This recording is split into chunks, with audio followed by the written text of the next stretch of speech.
Hello friends, welcome you all with my 18th video for web programming video series, and I'll show you the question first. Here in this web programming, this is the question 18, and you can see we need to make arrangements to log into the system using the web page and database discussed in the previous question.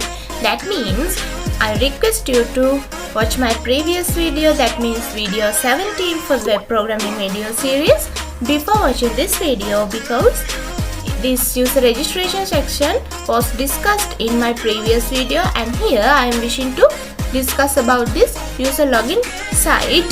And here I have to create a PHP program for the user login function.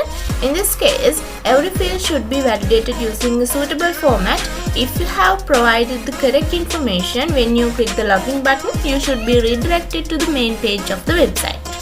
Furthermore, information about the person logged into the website should be available on every page of the website. The user's email should be displayed on the main page. Once the user has successfully logged into the website, they should be prevented from being redirected back to the login page. Use a more secure method of exchanging relevant data to the server side. So then I show you the answer. If you can remember, this is the design that I have used in my previous video also. For that video, I have made this registration page, and for this I am not coded here, but here I have coded this login site in this video. So first of all, I show you the database here. For this, I am using the database and the table that I have created in my previous video, and here this is the table that I have created, and these are the records. Those are in my table already, and I have to use one of these records in order to log into my page, and I'll show you it by using this samuudwaka@gmail.com email and this password. And let's see about this and how the login page work here. So I have used some validations here. When I click this login button, you can see this alert came as enter your email.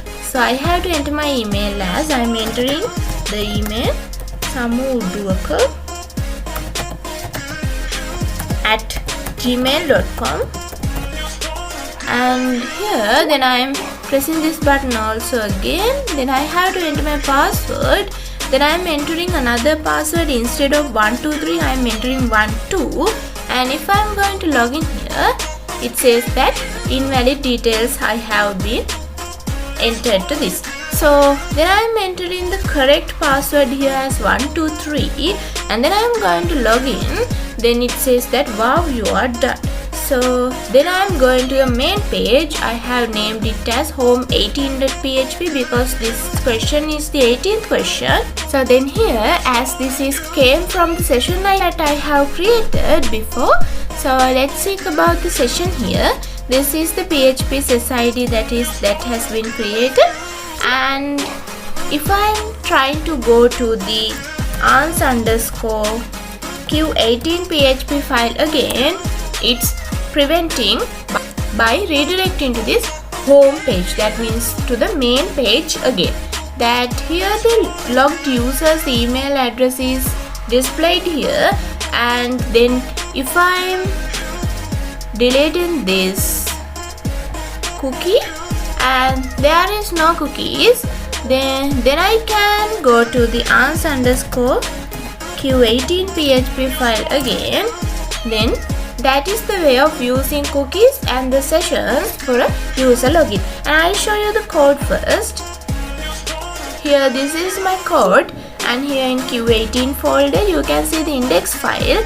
For this index file I have created by including the question and the image for the question, and this is the anchor tag that its role is as a button, and by that button we can view the answer as in usual way. And then here in Q18 file, and this is the ans_q18, you can see this is the way I have created the login page design by using Bootstrap and also Q18.css file as custom CSS. And here it is the h1 tag, and these are the placeholders, and this design is same as the design that I have created for the registration page in my previous video also. And here you can see I have only created an on-click function to here check, and this is the login site, and I have set two IDs here, E1 and P1 for the email and the password. And here for this check function is calls, and in this check function this is how I have gained the values to these variables, and this is the Ajax object.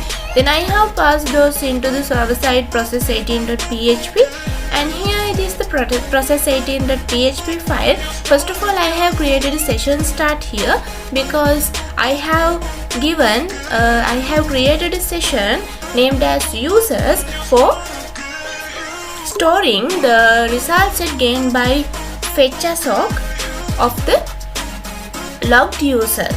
So then again, if a user, these are the validations that I have created, and then if a user entered invalid details, it echoes as invalid details. And again, if a user logged in a regular manner, he gain an alert as wow, you are done, and it comes again to the home18.php file, and show you the home18.php. Here this is the file where the main page, and you can see I have gained the session to this variable as $r, and topmost of the page I have started the session, and here I have echoed the email of the session, and then BR tag, that means a line break, and after all the password that the user have entered here. So then I show you the custom CSS file. This is the custom CSS file that I have used for creating this, and this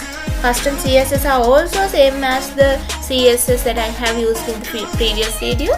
So this is how I have created the answer for the question 18 of the web programming video series, and thank you for being with me. Let's meet with the question 19 video in my next video.